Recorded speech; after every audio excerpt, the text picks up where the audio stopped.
I'm Maria Peterson in the Newswatch newsroom. Coming up next, a new Labor Department job report is out, and it's not looking too good.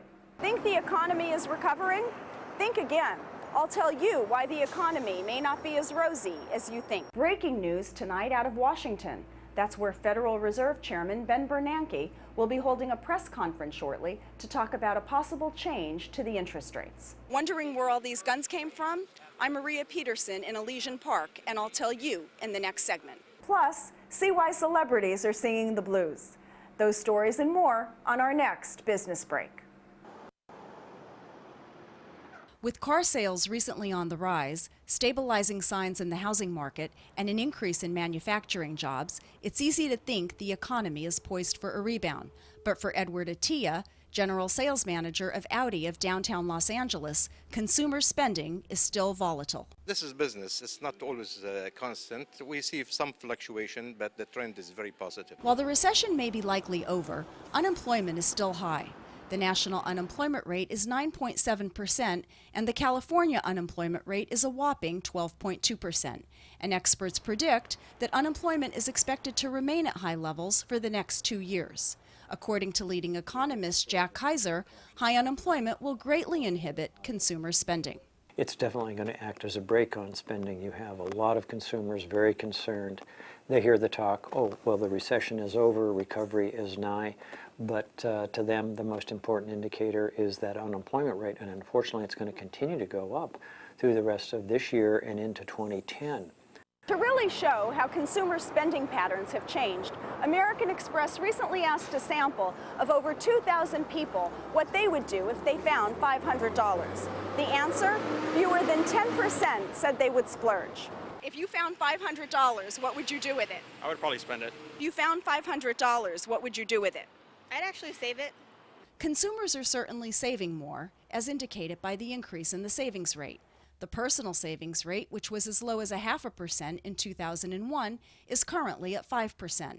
And this newfound frugality is likely to continue, at least in the short term. So you're going to get a lot of uproar about the jobless recovery, and that's going to really make the consumer continue to be very, very cautious in their spending.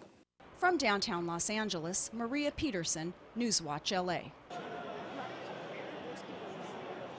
From Abraham Lincoln to Richard Nixon, the premiere of Zombieland attracted a star-studded crowd. Starring Woody Harrelson and Jesse Eisenberg, Zombieland is a Hollywood blockbuster that was shot mostly in the state of Georgia.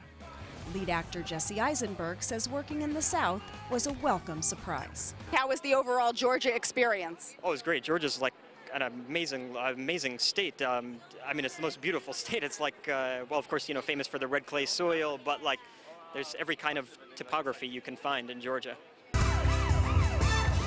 Zombieland is one of numerous movies that has moved its production to areas outside of Los Angeles. Known as runaway production, city leaders say the trend has cost Los Angeles 50,000 jobs and $10 billion a year since the late 1990s. Todd Lingern of Film LA, an advocacy group for the motion picture industry, says recent city and state tax incentives to lure production companies back are not enough. Unfortunately, independent films that are not below $10 million and not above $75 million can't monetize, or if they have no tax liability, they can't really take advantage of that credit. They can't transfer it, they can't sell it, and it's actually useless to them. The incentive doesn't apply to television shows that are already shooting here, so it does nothing to prevent them from leaving. We've already seen television shows leave, one-hour dramas as well as game shows such as Deal or No Deal, which moved to Connecticut. Even though runaway production is still a problem, Hollywood is still the capital for these mega premieres. But with the cameras, glamour, and glitz, Hollywood is thrilled to have the exposure. But those are the least of our problems. But besides cheaper costs, it seems movie makers are finding greener grass on the other side of California. Ruben Fleischer is the director of Zombieland. We were there for shooting like 9 weeks in Georgia, and we only shot one day in Los Angeles, and we actually shot right here on Hollywood Boulevard in front of Mann's Chinese Theater, and we're able to like shoot zombies and tear out of here like on Hollywood Boulevard, which was incredible, and even more incredible to get to have the premiere here tonight. From Hollywood, Maria Peterson, Newswatch LA. It was only a matter of time before the police used massive force to target the recent string of violence by a local gang, and today was the day. About 1,400 local, state, and federal officials descended on the streets of Los Angeles and staged a massive raid to stop the extreme violence of the so-called Avenues gang. Stephen Woodland, a special agent with the Drug Enforcement Administration, talks about this morning's operation. How important was today's raid? I mean, they were very important today. I mean, this was a 14-month investigation, and it came to a culmination today. And it, logistically, it is very difficult when you bring 1,100 LAPD officers, another 300 local and federal law enforcement agencies, normally guys who normally don't work day to day together, and you have to put them together to work as one team. The Avenues gang is a street gang accused of a wide range of crimes, including graffiti tagging, drug dealing, and murder.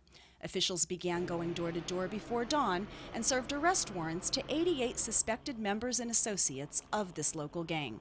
Assistant Police Chief Jim McDonald says the raids have been an effective way to stomp out gang-related violence. We dismantled their command structure, if you will, of the Avenues gang last time. The Mexican Mafia, as an umbrella organization, worked to try and put that together, and then we went in and did it again. This graffiti marks one of the neighborhoods where Avenues gang members live. It also helped police pinpoint their primary target for the raids. We will continue to pursue and aggressively prosecute these criminals that prey on our community's neighborhoods. Maria Molina works as a crossing guard in the neighborhood where the raids took place. I feel safety because it's okay if they are doing something good to clean the gang members or whatever. It's okay for me. In the aftermath of the raids, this mobile police unit remains parked on Drew and Aspara streets in the heart of the neighborhood that was raided. Residents hope this police presence can give them some peace. From Elysian Park, Maria Peterson, Newswatch LA. Good evening. I'm Maria Peterson with this hour's Business Break. Our top story tonight, more bad news when it comes to jobs. Millions of people who lost their jobs in the recession are having a hard time finding openings. According to the Labor Department, there was a record low 2.4 million job openings in the United States in July. This was the lowest number since the department began tracking the figure in 2000. A number of law enforcement workers are about to lose their jobs in the greater Los Angeles area. That's because county and city leaders are planning major cutbacks. The LA County Sheriff's Department and the other police departments could lose up to 3,000 deputies and officers if proposed budget cuts are enacted. The county is trying to shore up a $2 billion shortfall through job cuts and early retirement programs. Finally tonight, the recession is affecting people of all income levels, even celebrities. A growing number of stars who have fashion lines are also falling victim to the recession. From Nikki Hilton to Heidi Montag, celebrities are being forced to shutter their clothing lines, proof that celebrity-backed brands are not immune from the downturn in retail spending. That's going to do it for now. Thank you for watching this Business Break. I'm Maria Peterson. Have a good night.